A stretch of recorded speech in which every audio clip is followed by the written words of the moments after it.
लाहौर के अंदर एक लड़का जिसकी शादी है और शादी की शॉपिंग के लिए वो बाजार जाता है तो उसका कत्ल हो जाता है। अस्सलाम वालेकुम, कैसे हैं आप लोग। मैं हूं आपके साथ अदनान और आज लाहौर के अंदर होने वाला एक वाकया जो कि 25 अक्टूबर को हुआ है उसके बारे में आपको बताते हैं कि किस तरह से ये सारा वाकया पेश आया और कातिल उसका मोबाइल क्यों ले गया। गुलशन इकबाल के इलाके में एहसान नामी लड़का रहता है जिसकी उम्र 25 साल है। उसका एक बड़ा भाई है जो हमजा नाम है उसका, और एहसान जो है ये ठोकर न्याज बेग वहां पर एक ट्रक शॉप है वहां पर काम करता है। इसकी शादी के दिन नजदीक थे, अक्टूबर के एंड में इसकी शादी थी और एहसान, हमजा और इसका चचा ये तीनों मिलकर प्लान बनाते हैं कि बाजार चलते हैं, बाजार से जाकर कोई शॉपिंग करते हैं। दुकान बंद की, दुकान बंद करने के बाद निकलते हैं शॉपिंग के लिए। रास्ते में जा रहे हैं तो एक मस्जिद के पास नमाज का टाइम हो गया। अब एहसान का भाई और चचा कहते हैं कि नमाज पढ़ते हैं। एहसान उनसे कहता है कि मैं अपने दोस्त का इंतजार कर रहा हूँ यहाँ पर, आप लोग अंदर जाएं, नमाज पढ़ें, मेरे लिए भी दुआ करना। अब एहसान का भाई और चचा नमाज पढ़ने चले जाते हैं। एहसान बाहर मोटरसाइकिल पे खड़ा इंतजार कर रहा है उनका। सामने से क्या देखता है कि एक मोटरसाइकिल आ रहा है जिसके ऊपर एक शख्स है, उसको घसीटते हुए ला रहा है, मतलब पैदल चलते हुए। हेलमेट उसने लिया हुआ है।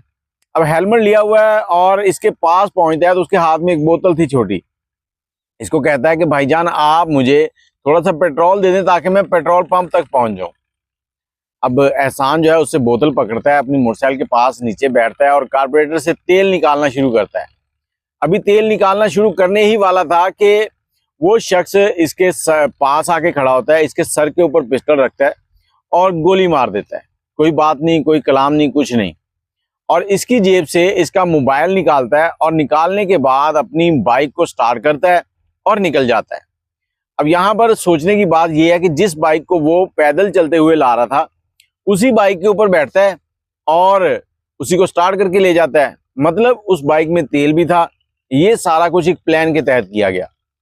अब उसके चचा और भाई मस्जिद से निकले हैं, देखते हैं कि बच्चा जो है वो खून में लथपथ पड़ा है। पुलिस को कॉल करते हैं 15 पे।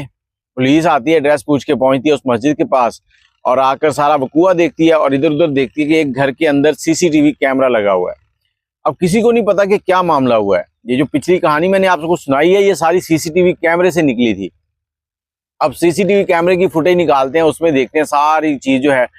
अब एक एफआईआर दर्ज होती है। एफआईआर के अंदर नामालूम शख्स लिखा जाता है क्योंकि पता तो है ही नहीं कौन है, किसने कत्ल किया है। अब पुलिस इस पे इन्वेस्टिगेशन करेगी और देखते हैं कि कब वो इस अंधे कत्ल का सुराग लगाती है। और साथ ही ये भी बताना चाहूंगा कि कातिल ने ना तो कोई पैसे लिए उससे, सिर्फ उसका मोबाइल फोन निकाला और निकाल कर निकल गया। अब जिस दोस्त को उसने बुलाया था मस्जिद के पास, क्या ये वही था? वो तो इसका कॉल रिकॉर्ड निकलेगा, डाटा निकलेगा तो उसके बाद पता चलेगा। उम्मीद है कि पुलिस जल्द से जल्द इस मामले की तहकीक करेगी।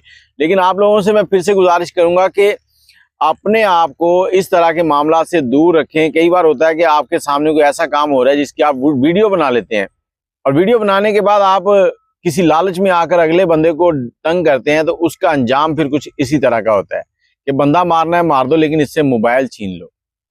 अपनी राय कमेंट में जरूर दीजिएगा। मुझे इजाजत दें। अल्लाह हाफिज।